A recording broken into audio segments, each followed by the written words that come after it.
Selamat pagi anak-anak. Pada pagi hari ini kita akan melanjutkan materi sebelumnya, yaitu tentang integral tak tentu. Yang akan kita bahas yaitu tentang sifat-sifat integral tak tentu dan aplikasinya. Adapun tujuan pembelajaran kalian hari ini, yang pertama, setelah menyimak penjelasan materi, peserta didik dapat menentukan nilai integral fungsi aljabar berdasarkan sifat-sifatnya dengan tepat. Yang kedua, peserta didik dapat menyelesaikan permasalahan konstektual yang berkaitan dengan integral fungsi aljabar dengan tepat. Sifat-sifat integral tak tentu secara umum ada dua. Yang pertama, integral k fx dx itu sama dengan k dikali integral fx dx. Yang kedua, integral fx plus minus gx dx.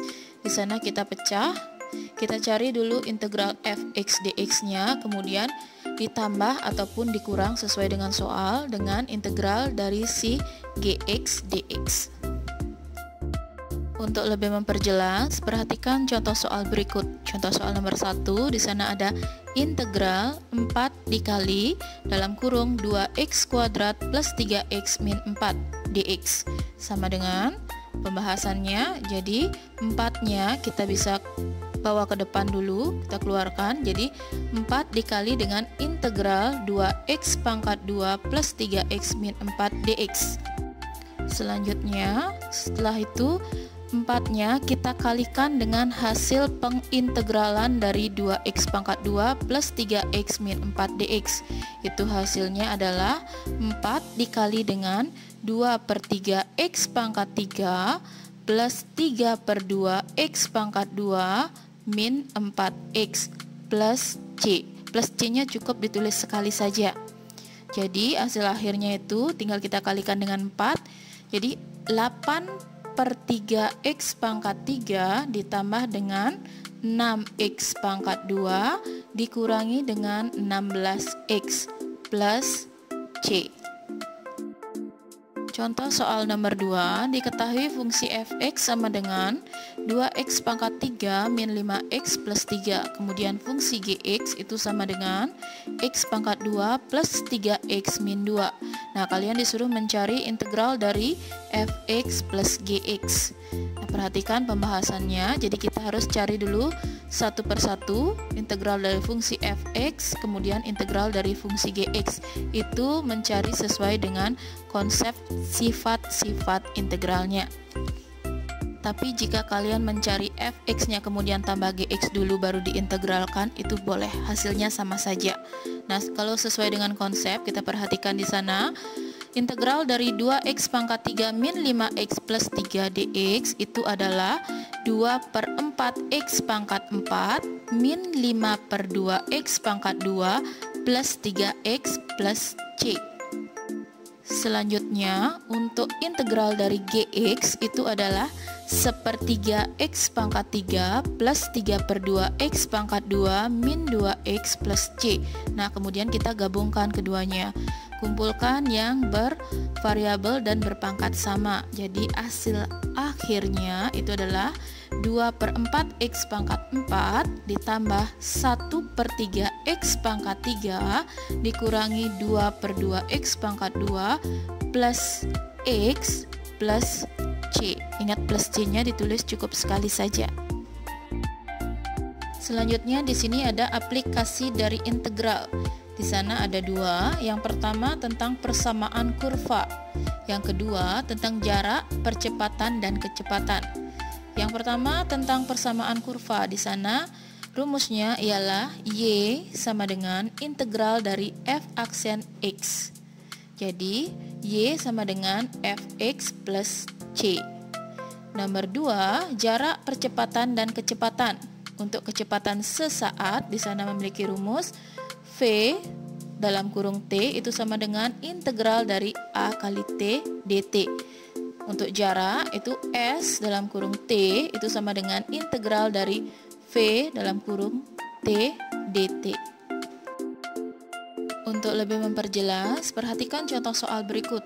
Sebuah kurva melalui titik 2,5 dengan gradien garis singgung kurva di titik X, Y adalah 2X min 1.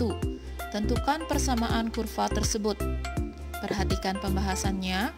Di sana kalian dapat lihat untuk M atau gradien garis si kurva itu adalah F aksen X itu sama dengan 2X min 1.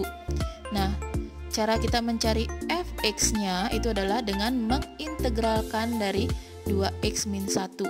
Jadi Fx itu sama dengan 2/1 plus 1 dikali dengan X berpangkat 1 plus 1 dikurangi dengan 1X plus C. Jadi Fx-nya itu adalah X kuadrat min X plus C. Selanjutnya kita akan mencari nilai C. Perhatikan pada soal kurva tersebut melalui titik 2,5. Jadi untuk F2 itu hasilnya 5. Itu pelajaran untuk garis singgung kurva itu sudah ada di turunan ya. Jadi di sana 2 kuadrat kita masukkan ya 2. Jadi 2 kuadrat min 2 ditambah C itu hasilnya 5. Jadi di sana 2 kuadrat itu 4 kurangi 2 ditambah C sama dengan 5. Jadi C-nya itu adalah 5 dikurangi 2 sama dengan 3.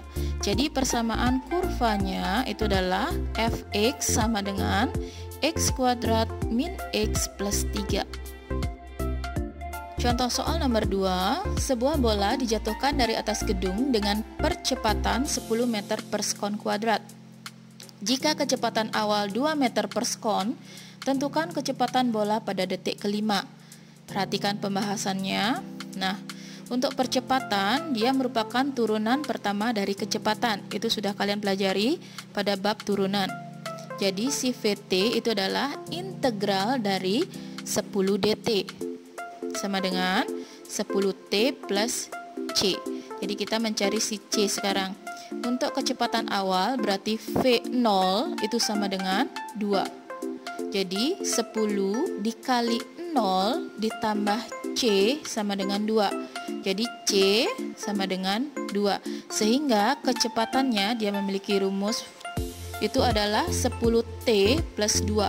Jadi sekarang untuk T sama dengan 5. Kita masukkan V dalam kurung 5. Itu sama dengan 10 dikali 5 ditambah 2. Itu hasilnya adalah 52. Jadi kecepatan bola pada detik kelima adalah 52 meter per sekon. Selanjutnya di sini ada 3 soal yang wajib kalian kerjakan sebagai latihan. Yang nomor 1 ada integral 5 dalam kurung 2x pangkat 3 plus 4x min 2 dx. Yang nomor 2, sebuah kurva melalui titik min 3, min 3. Persamaan garis singgung kurva dy per dx atau f aksen x-nya itu adalah 4x plus 5. Nah, tentukan persamaan kurva tersebut. Soal nomor 3, sebuah benda bergerak dari keadaan diam dengan percepatan A dalam kurung T sama dengan 5 min T meter per sekon kuadrat. Nah, benda tersebut akan berhenti setelah berapa detik? Silahkan dikerjakan dan selamat belajar.